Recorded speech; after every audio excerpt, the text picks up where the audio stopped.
50 years ago, Martha and I were called to Phoenix, Arizona to start a new church. And it wasn't long till we learned about another young couple, Ray and Virginia Canfield, who were sensing a call to Guatemala. And I thought it's very interesting because the Ridge Farm people being here, George Castle and Ruth often stop by our house once a year on their trip. Did they come to Guatemala? George and Ruth, do you remember? Yeah, I'm not sure either. Anyhow, they were called to be missionaries, and it was great interest to us because we learned that Virginia was from New Providence and that her sister was Alice Hadley. And so we made that acquaintance. Since I grew up near here, we took a great interest in the work that they were doing, and she was a registered nurse. And you can imagine the difference between medicine here in the States and going into a tropical climate and sort of relearning some of the medical needs. And I want to recommend to all of you, I hear that it's available, this I Heard Their Cry. Everyone should read that. That's really a marvelous book, and I thank you and commend you for all the time and effort I know you put into that. And it's very helpful to understand. We just can't understand here the kind of conditions that she worked with there. Later, I was called to pastor Honey Creek, New Providence, and I think it was during that time that you and Ray spoke at least 2 of the missionary conferences that you were here, and we enjoyed having you. So I've been looking forward to this morning and the things that you would have to share with us. And thank you again for your time and effort in preparing this book. I recommend it to everybody, and I know that Virginia has some really important things to share with us now. Virginia, the Lord bless you.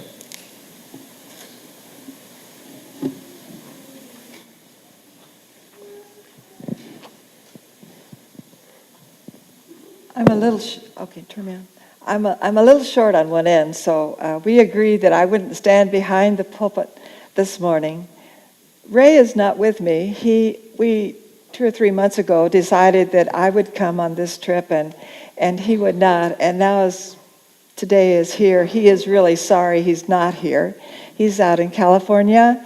He's healthy and well and serving in the church out there as a lay leader. It's a blessing to my heart to be here in New Providence, Honey Creek Friends Church. And I I'm just short. And they wouldn't put me on a ladder, and so here I am. That's another reason why I miss Ray. He's a lot taller than I am, and you would be able to see him fine. Thank you very much. And it was here in this community where I grew up. I was born here in this New Providence and grew up here, and I know a lot of you don't know us, so that's why I'm going back a ways. Went to New Providence High School, and then my parents, like a lot of people back in those days, immigrated to California, where the jobs were plentiful and all of that. And so I graduated from Whittier High School. But I met Ray Canfield, a young man in the East Whittier Friends Church. My parents came back to Iowa, back to New Providence, and Dad started up farming again. And I graduated from nurses training in Broadlawn Polk County Hospital in Des Moines. But I never forgot that guy out there in California. And so I went back to California, and eventually we got together, we married, graduated from the University of Missouri. I could never get the Midwest out of my blood. It was always there. I wanted to be back in the Midwest. We both graduated from the University of Missouri and went to California again to be employed, and from there be sent by California Yearly Meeting to Central America. Now I have to back up just a little bit and tell you the truth that it was in the farm And Mother and Dad always invited the missionaries from Kenya to come and have Sunday dinner with us. And they would sit around the table and talk about the missionary stories from Africa. And I was enthralled with that. Ooh, I said. And one day I said, okay, I want to be a missionary. And I dedicated my life to the Lord in the Friends Church here in New Providence as a missionary nurse. And then God took my life and led me into this. From California, we went as we had a baby and a 2-year-old, and we went to Central America to serve in Guatemala. And Ray is in agriculture. He got his degree in agriculture economics, and I'm a nurse. So we went as agricultural medical missionaries to Central America. And I know a lot of you have heard this a long time, and it's a long story, but I'm giving some of the updates. We lived and served. The first ministry we did was with the Chorti Indians, and that's what this story is about, is walking into that and seeing starvation for the first time. I had never faced that before, and the dilemma of what do you do? How do you help? You want to help so bad, and you don't know how. Anyway, this story is written about how God led us to help these people. And along the way, there were lots of lessons that God had to teach us. We learned precious lessons from the Lord. I'd like to say that we wrote this book to tell what God did. God answers prayer in a wonderful way. And I just have to say this over and over again. God answers prayer. And we have to be in it in the long haul. It takes, patience, and we work with him and serve him. And over time we can see, did you see God's hand? And that's why we wrote this book, to see God's hand, what he did. And then the other thing that why we wrote this book was to tell the people that supported us in prayer and financially and came to help us. We wanted to tell you what God did with your efforts. Tremendous crowd of people helped us do what this book talks about. And we just couldn't mention everybody, but this church sent down a group of men, 4 men, to build a clinic. And now we didn't ask for that, only we just prayed about it. And I'll never forget this. One day I was in our room having my personal devotions, and I was complaining. God, this is terrible. I am taking care of all these sick people with tuberculosis and everything in my kitchen where I'm feeding my children. God, this is not right. I need help. I need a clinic. And then I heard God say, well, why don't you ask me for it? And I thought, yes, I'll ask you for it, God. I'll ask you for a clinic. Please send us a clinic. Do you know, 5 days later, we didn't have telephone nor telegram, but 5 days later we had an airgram letter from New Providence saying, we feel that God is calling us to do something to help you in El Florido. 5 days later, that's miraculous. And I took that letter and I said, honey, look here's our clinic. Now, Virginia, just calm down. We'll see how things work out, God is a wonderful, powerful God. He answers prayer. He knows what we need, when we need it, and he provides. It's a marvelous lesson that I had to learn there in El Florido. That group of people, men, which included my dad, by the way, that group of men constructed that clinic in 12 days, I think it was. Wooden, posts, tin roof. We almost killed them because of the hot, it was so hot and humid. And they just look at me and go, but they kept right on working. And they didn't have very much time, and we didn't have very much money, but with $1,000, we built this little clinic out of the wood from there in El Florido. And it served until about 2000. But you have to find out what happened to that clinic in this book. One story I'd like to share with you that happened in that clinic. There were so many times that I just thank God that I didn't have to take care of these sick people in my kitchen. You know, we had tuberculosis, we had gangrene, we had snake bites, we had the gamut, things that came. But I was so glad I could take it out there and take care of those people out there. The story that I'll share with you today is kind of up between two things. There was a young girl that came into the clinic. She was 17, and she had a swollen leg. And so I took her in, and I examined her, and I thought, well, this is cellulitis, and treated it accordingly with antibiotics.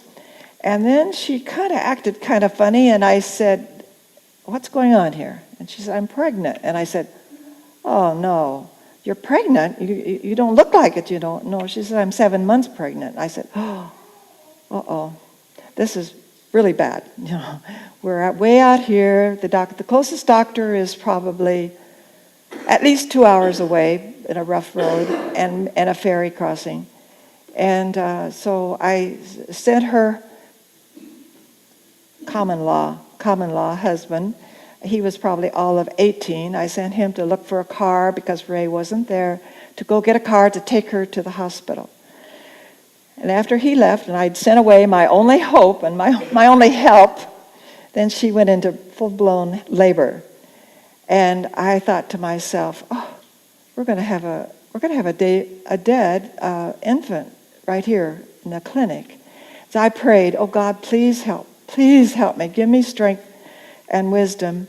And she began labor. And I worked with her and tried to help her breathe and tried to talk her out of it. Yeah, I tried to talk her out of it, and it's just all, relax. Relax, yeah.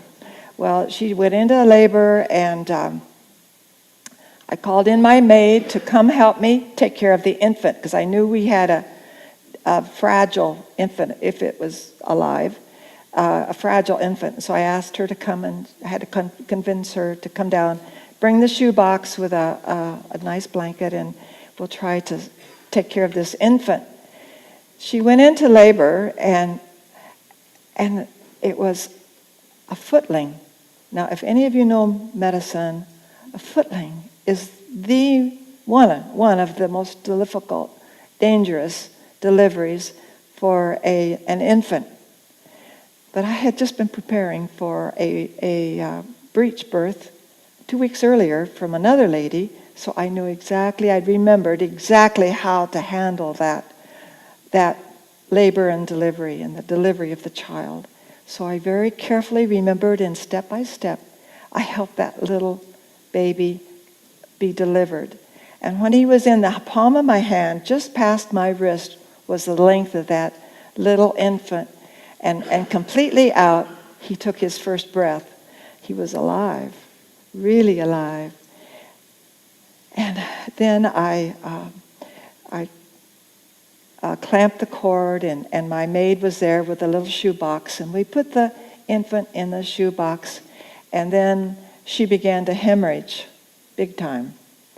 So I put my gloves on real quick and clamped down on her abdomen, but I couldn't let go. There I was. I had to stay right there and hold on. And just as I turned around, there was her husband, common law husband, walked in. And I said, okay, you put those gloves on. Oh, no, I can't. Yes, you can. You can do this. Get those gloves on right now and put your hand here and your hand here and hang on. Oh, okay, and he did. He put those gloves on. He held on to her so that I could get the medication to give to her to help the uterus clamp down. And within 10 minutes, no more hemorrhaging. And that little baby in the box with my helper breathing on her, was crying, faintly but crying. And the mother and this husband were thanking. I said, "Are you Christians?" "Well, we used to be Christians." I said, "You know, God did a powerful, mighty thing for you right now here. Let's pray. Let's thank him." And with tears coming down his cheeks, he said, "Yes, I want to turn my life back to Christ." And I said, "Good. He did a wonderful thing for you. Now you live for him. Raise this child for him." They went back. Ray had just gotten home then. It was 8 o'clock at night, and it was all over. And Ray took them back to their home up in another village, not in El Florida, but another village. And that little infant survived. 7-month gestation, and he made it. He prayed through. God is a great God, a powerful God. You know, the scriptures that I have been teaching in Thessalonians, 1 Thessalonians 5, verses 16, rejoice always. That's good for us, to always remember to praise the Lord. Thank him. I thank God for my church, New Providence Friends Church. They taught me, showed me, and led me. I thank God for that. Pray constantly. That's what Ray and I are doing right now with a big church in California. They haven't prayed. They forgot to pray. Can you believe this? I can't. But yeah, let's start having prayer meetings. And for 4 years, we've had prayer meetings with 3 and 4 people attending. But now, suddenly is starting to catch on. And here it is. Pray constantly. Walk. We're challenging our church. Walk in an attitude of prayer. Listen to God. He's going to direct our paths. May the Lord bless you.